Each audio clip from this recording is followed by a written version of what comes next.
Shalom, selamat pagi saudara-saudari yang terkasih di dalam Tuhan Yesus. Kembali kita bertemu dalam ibadah yang luar biasa pada pagi hari ini. Mari bersama-sama dengan penuh rasa syukur, dengan penuh semangat dan sukacita, kita beribadah kepada Tuhan Allah kita. Bersama-sama kita membaca Mazmur pasal 135 ayat 3. Pujilah Tuhan sebab Tuhan itu baik, bermazmurlah bagi namanya sebab nama itu indah. Bersama-sama kita berdoa. Bapa yang baik, kembali pada pagi hari ini kami mengucapkan syukur dan berterima kasih kepada Tuhan. Kami merasa bahagia dan sukacita atas berkat-berkat yang sudah Tuhan berikan di sepanjang minggu ini. Terima kasih atas penyertaan-Mu Bapa.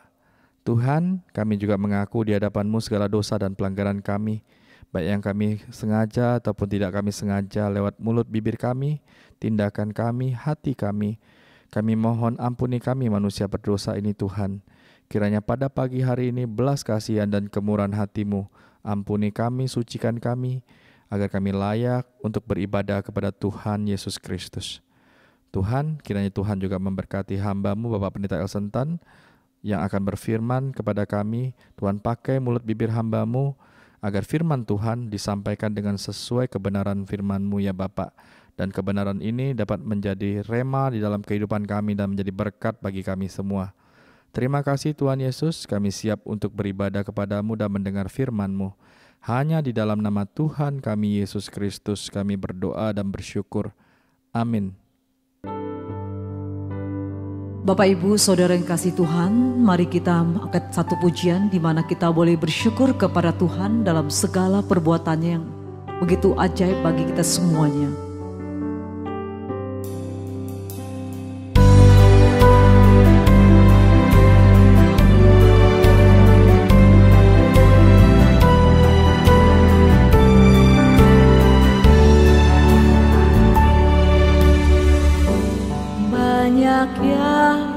Kau perbuat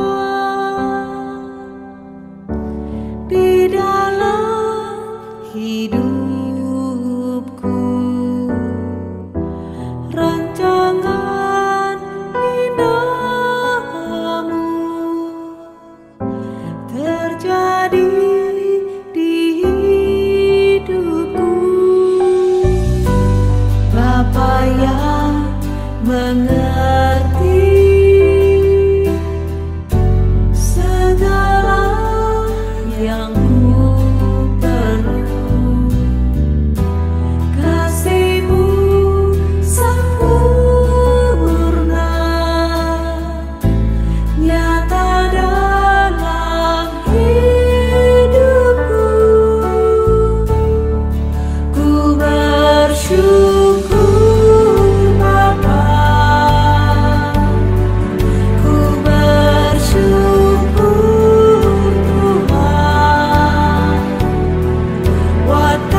Mari kita siapkan hati kita mau mendengar kebenaran firman Tuhan.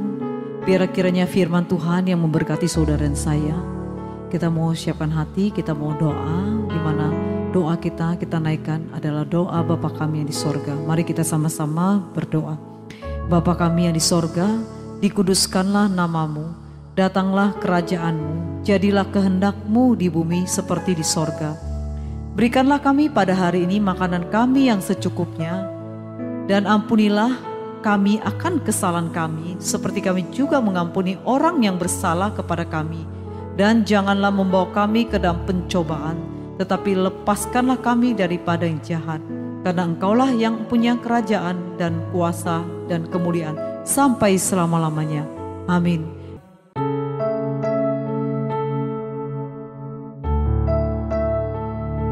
Salam, selamat pagi saudara-saudara kasih Tuhan. Pada pagi ini kita kembali beribadah dan mendengar pesan-pesan Tuhan. Mari saya undang saudara-saudara kasih Tuhan, kita berdoa. Bapa kami yang di surga, pada pagi ini kami mengucap syukur atas kasih dan kemurahan Tuhan. Roh Kudus pimpin kami, membuka hati kami dan pikiran kami, supaya kami mengerti atas pesan-pesan Tuhan pada minggu ini. Tuhan sertai kami semuanya. Berikanlah kami kekuatan untuk dapat mengerti setiap firman Tuhan yang kami dengar. Dan Roh Kudus pimpin hamba-Mu. Pakailah hamba-Mu dengan luar biasa pada hari ini. Bibir hamba-Mu Tuhan pakai untuk menyampaikan setiap kebenaran-Mu sesuai dengan kehendak-Mu. Berfirmanlah kepada kami. Kami siap untuk mendengar. Kami berdoa di dalam nama Tuhan Yesus Kristus. Amin. Saudara-saudara kasih Tuhan, pada minggu ini tema kita, mujizat masih ada. Saudara kasih Tuhan, saya undang saudara-saudara kasih Tuhan untuk membuka Alkitab di kitab Yohanes pasal 2 ayat 5. Mari kita baca bersama-sama. Ayat ke-5. Tetapi Ibu Yesus berkata kepada pelayan-pelayan, apa yang dikatakan kepadamu, buatlah itu. Nah, saudara dikasih Tuhan, inilah kalimat firman Tuhan yang Tuhan pesan kepada kita pada pagi ini. Ibu Yesus berkata kepada pelayan-pelayannya, apa yang dikatakan kepadamu, buatlah itu. Saudara yang dikasih Tuhan, kalau saudara pada hari ini mau mengalami mujizat itu masih ada. Apa yang dikatakan Tuhan Yesus, berbuatlah itu. Saudara akan mengalami mujizat. Jika saudara sungguh-sungguh percaya kepada Tuhan, maka seharusnya kita harus percaya mujizat Tuhan tetap ada hingga pada hari ini dan tidak pernah berubah. Sebab Tuhan tidak pernah berubah dari dulu sampai sekarang. Termasuk kuasanya tidak pernah berubah bagi orang-orang yang percaya kepadanya. Saudara kasih Tuhan, di dalam kitab Ibrani 13 ayat 8, mari kita baca bersama-sama ayat 8. Yesus Kristus tetap sama, baik kemarin maupun hari ini, dan sampai selama-lamanya. Nah, saudara kasih Tuhan, artinya mujizat Tuhan masih ada, kuasa Tuhan Yesus Kristus tidak pernah berubah sampai hari ini. Mujizat itu diberikan oleh Tuhan kepada kita semuanya. Baik untuk kesehatan kita, baik yang sekarang yang sakit, Tuhan berikan kesembuhan. Baik yang usaha lagi sepi, Tuhan berkati kelimpahan. Baik yang mencari bisnis baru, Tuhan buka jalan. Baik mau cari kerjaan, Tuhan berikan pekerjaan, dan sebagainya, saudara kasih Tuhan. Namun, pada kenyataannya, hari ini justru banyak orang mulai meragukan mujizat itu masih ada. Kenapa? Karena kesulitan yang begitu kepanjangan. Saudara, kesulitan yang sekarang ini benar-benar ada resesi ekonomi yang membuat orang benar-benar mengalami kesulitan yang sangat besar. Masalah bertubi-tubi datang. Doa belum terjawab. Kecewa antara sesama. Sehingga membuat orang mulai meragukan mujizat itu masih ada. Saudara kasih Tuhan, pada minggu pagi ini, khotbah melalui kisah mujizat pertama yang dilakukan Tuhan Yesus Kristus di Kana. Kita dapat belajar 3 hal penting yang harus kita lakukan untuk mendatangkan mujizat Tuhan dalam hidup kita. Yang pertama, belajarlah untuk selalu memberi respon yang baik dan benar dalam setiap keadaan yang kita alami. Kita mesti memahami bahwa masa hidup tak pernah menghalangi kita untuk mengalami mujizat. Nah, saudara kasih Tuhan, jika kita mampu merespon dengan baik setiap masalah, maka kita akan melihat dari masalah itu sebagai pintu Tuhan mengadakan mujizat dalam hidup kita. Nah, saudara kasih Tuhan, sebaiknya jika kita salah merespon masalah hidup kita, maka masalah itu akan membawa kita jauh dari Tuhan dan jauh dari mujizat. Saudara kasih Tuhan. Tadi kita sama-sama baca apa yang katakan Ibu Yesus. Apa yang Yesus katakan, buatlah itu. Berarti ketika kita menghadapi masalah, itulah pintu di mana kita melakukan firman-Nya, itulah Tuhan akan mujizat bagi kita semuanya. Saudara kasih Tuhan. Yang kedua, tetap fokus kepada Tuhan. Karena sang pembuat mujizat adalah Tuhan Yesus Kristus. Maka melalui Injil Matius 11 ayat 28, Yesus berkata, mari kita baca bersama-sama. Marilah kepadaku semua yang letih lesu dan berbeban berat. Aku akan memberi kelegaan kepadamu. Saudara kasih Tuhan. Di dalam Injil Matius pasal 11 ayat 28, ini bisa kita ambil kesimpulan bahwa orang yang mengutamakan Tuhan, yang hidupnya selalu menghampiri Tuhan, dan selalu mengarahkan pandangan hidup kepada Tuhan, maka orang tersebut mau membuat Tuhan mengalihkan pandangannya kepada orang yang sedang mengalami letih lesu, orang yang sedang mengalami beban berat. Saudara, itu kita fokus kepada Tuhan, arahkan ke Tuhan. Sehingga Tuhan yang mengambil semua beban kita. Tuhan yang mengambil letih lesu kita. Berikan kita sukacita, damai sejahtera. Ingat saudara, tidak ada masalah yang tidak bisa diselesaikan. Mujizat Tuhan ada sampai hari ini. Nah, saudara kasih Tuhan. Yang ketiga, bertindaklah dengan iman. Iman adalah ketaatan. Kita mendengar firman Tuhan. Kita harus bisa melakukan perintah-perintah Tuhan. Kalau saudara merindukan mujizat, saudara mulai hari ini harus bertindak dengan iman dan melangkah dengan iman, tidak ragu, tidak khawatir, dan terus percaya, taat melakukan setiap perintah Tuhan. Tidak lihat ke kiri ke kanan. Saudara, jika Tuhan mengajar kita, tidak perlu khawatir. Maka kita harus bertindak dengan iman dan belajar untuk tidak khawatir dan menjalankan hidup kita dengan sungguh-sungguh percaya. Ingat selalu, sejauh mana kita taat dan bertindak dengan iman, maka sejauh itu pula mujizat terjadi dalam hidup kita. Saudara kasih Tuhan. Kalau kita cermati lagi ayat yang kita baca dari pertama, Ibu Yesus dengan tenang merespon keadaan waktu itu, kehabisan anggur dalam pesta pernikahan di Kana. Nah, waktu Ibu Yesus tahu sekalipun waktunya belum tiba, dia tetap percaya Yesus pasti akan menolongnya. Nah, saudara kasih Tuhan. Karena Ibu Yesus yang tahu bahwa Yesus mampu melakukan mujizat, maka dia katakan kepada pelayan-pelayan itu, perbuatlah apa yang dikatakannya. Akhirnya mujizat terjadi. Tak kalah para pelayan dalam pesta itu. Mereka tak melakukan seperti apa yang dikatakan oleh Tuhan Yesus. Mereka melihat jelas apa yang mereka cedok itu air. Tetapi Yesus mengubah air itu menjadi anggur. Itulah mujizat. Apa yang saudara lihat dengan mata, tapi dengan iman saudara bertindak. Dengan iman saudara melakukannya. Bukan dengan mata jasmani saudara melihat. Tuhan akan melakukan mujizat itu. Memberi saudara melihat. Sesuatu yang tidak mungkin jadi mungkin. Sesuatu yang tidak ada jadi ada. Itulah mujizat yang terjadi pada hari ini. Saudara kasih Tuhan, mari kita belajar prinsip-prinsip mujizat itu ada 3. Yang pertama, mujizat terjadi supaya kita bisa belajar Dan percaya waktu kita di tengah-tengah kesulitan yang kita hadapi yang begitu besar. Mari kita lihat Yohanes pasal 11 ayat 15. Ayat 15. Tetapi syukurlah aku tidak hadir pada waktu itu. Sebab demikian lebih baik bagimu. Supaya kamu dapat beraja percaya. Marilah kita pergi sekarang kepadanya. Yesus berkata kepada murid-muridnya, aku tidak hadir pada waktu itu. Supaya murid-muridnya beraja percaya. Mujizat akan terjadi.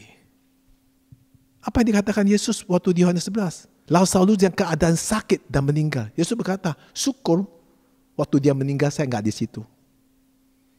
Nah, supaya muridnya belajar. Lazarus sudah mati 4 hari. Yesus sampai di goa memanggil Lazarus keluar dari goanya. Lazarus sudah mati bisa hidup. Itulah mujizat Tuhan. Supaya kita belajar, saudara. Ada kadang-kalanya dalam doa kita tidak dijawab Tuhan. Supaya kita belajar lebih tekun, lebih beriman, dan lebih percaya. Saudara kasih Tuhan. Yang kedua, prinsip apa mujizat yang akan kita belajar? Mujizat terjadi karena ketaatan kita kepada Tuhan Yesus Kristus. Yohanes 11 ayat 40. Mari kita baca bersama-sama. Jawab Yesus, bukankah sudah kukatakan kepadamu, jikalau engkau percaya, engkau akan melihat kemuliaan Allah. Nah, saudara kasih Tuhan, ini kalimat yang Yesus tekankan kepada kita. Satu prinsip, jika engkau percaya, engkau akan melihat kemuliaan Tuhan. Jika engkau percaya, engkau akan melihat mujizat Tuhan. Saudara kasih Tuhan, kalau orang tidak mengerti tentang kalimat-kalimat firman Tuhan, kalau orang tidak bisa mau mentaati perintah-perintah Tuhan, berarti tidak ada mujizat. Kalau Tuhan menyuruh sesuatu, saudara percaya.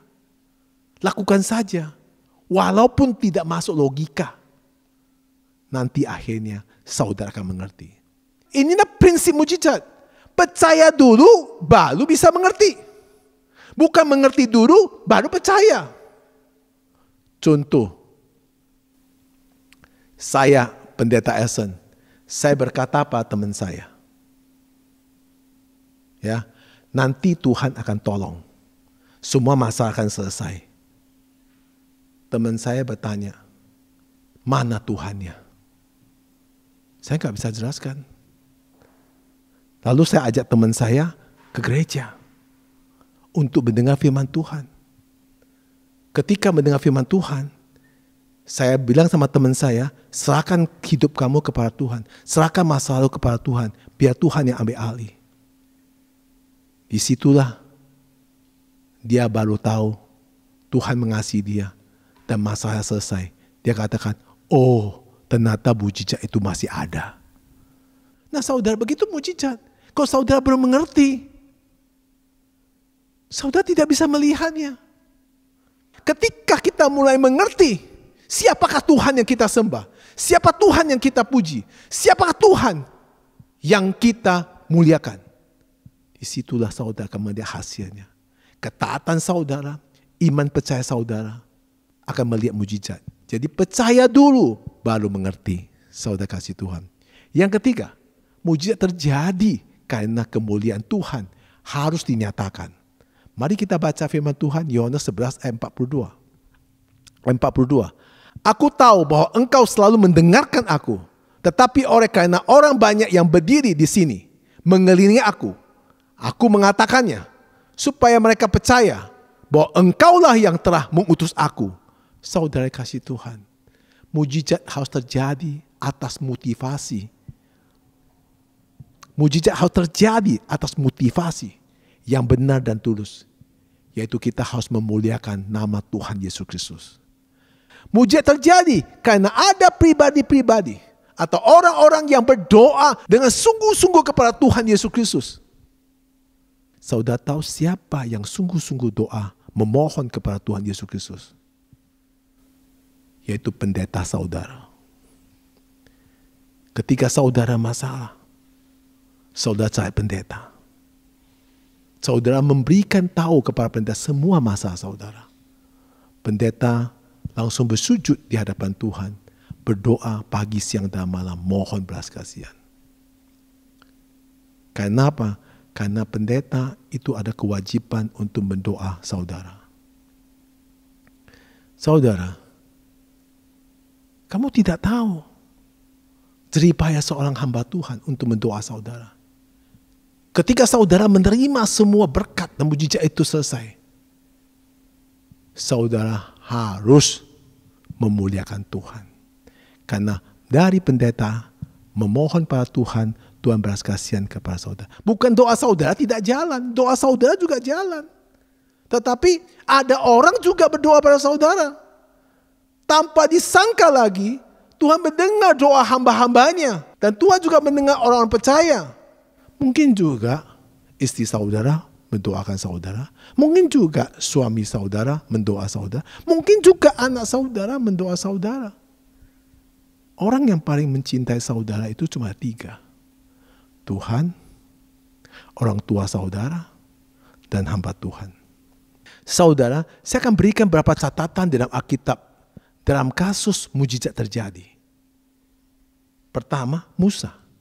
Ketika Musa berdoa kepada Allah, Allah menunjukkan sepotong kayu sebagai jawaban doa Musa.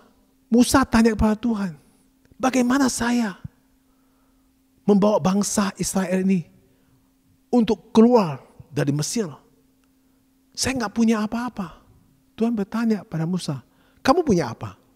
Musa menjawab, punya tongkat. Ya itulah tongkat lu pakai.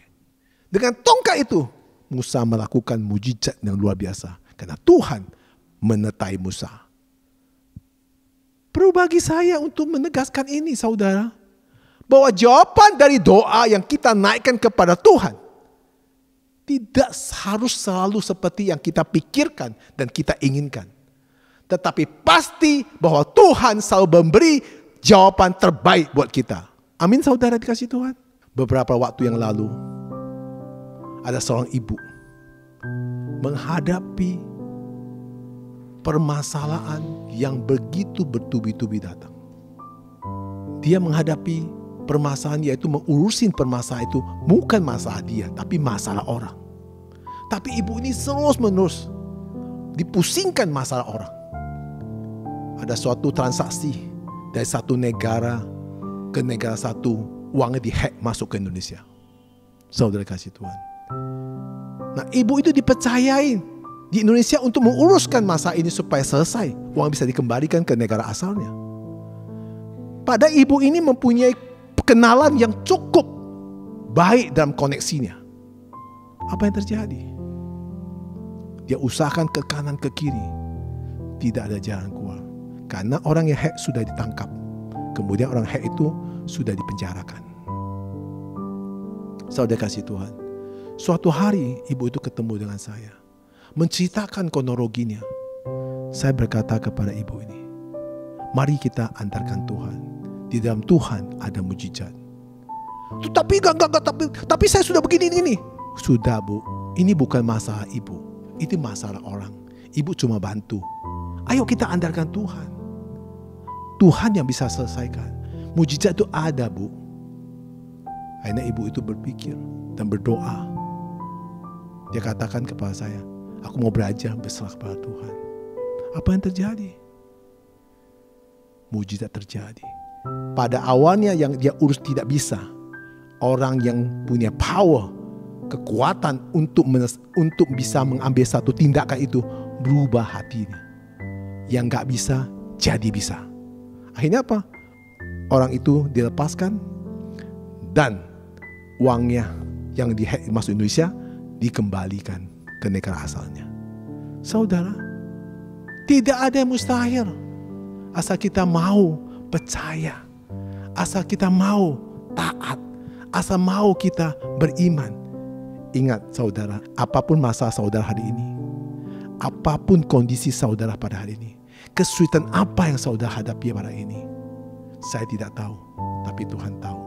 Mari kita berjalan dengan iman dan bertindak sesuai dengan kehendak-Nya. Kita percaya dan kita amini mujizat itu ada sampai hari ini. Amin saudara. Mari kita berdoa. Terima kasih Tuhan, kami percaya mujizat itu masih ada sampai hari ini. Kami tahu Tuhan mengasihi kami. Kami tahu Tuhan mencintai kami. Kami tahu Tuhan selalu melindungi kami. Tuhan mau kita beriman, percaya, bukan mengerti, tetapi bertindak perintah-perintah Tuhan. Maka Tuhanlah yang mengubah yang tidak ada jadi ada, yang tidak mungkin jadi mungkin, sehingga mujizat itu akan terjadi dalam hidup kita. Kami belajar untuk serahkan semua kepada Tuhan dan berlutut di hadapan Dia sesuai dengan kehendak Tuhan. Maka mujizat akan terjadi dalam hidup kita. Kami berdoa di dalam nama Tuhan Yesus Kristus. Amin.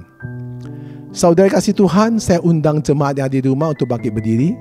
Mari kita akan bersama-sama mengakui iman lasuri. Aku percaya kepada Allah, Bapa yang Maha Kuasa, Khalib langit dan bumi, dan kepada Yesus Kristus, anak tunggal Tuhan kita, yang dikandung dari Roh Kudus, lahir dari anak darah Maria, yang menderita sengsara di bawah pemerintah Pontius Pilatus, disalibkan, mati dan dikuburkan, turun ke dalam kerajaan maut, pada hari ketiga bangkit pula dari antara orang mati, naik ke surga di sebelah kanan Allah Bapa yang Maha Kuasa. Dari sana Ia akan datang untuk menghakimi orang yang hidup dan yang mati. Aku percaya kepada Roh Kudus, gereja kudus dan am, persekutuan kudus, pengampunan dosa, kebangkitan tubuh, dan hidup kekal. Amin. Salam saudara kasih Tuhan. Ingat, mujizat masih ada sampai hari ini. Pesan Tuhan yaitu percaya, bukan mengerti. Melakukan dengan iman yang teguh dan penuh percaya, maka Tuhan akan memperlihatkan kita mujizat terjadi dalam hidup kita. Amin saudara, Tuhan Yesus berkati.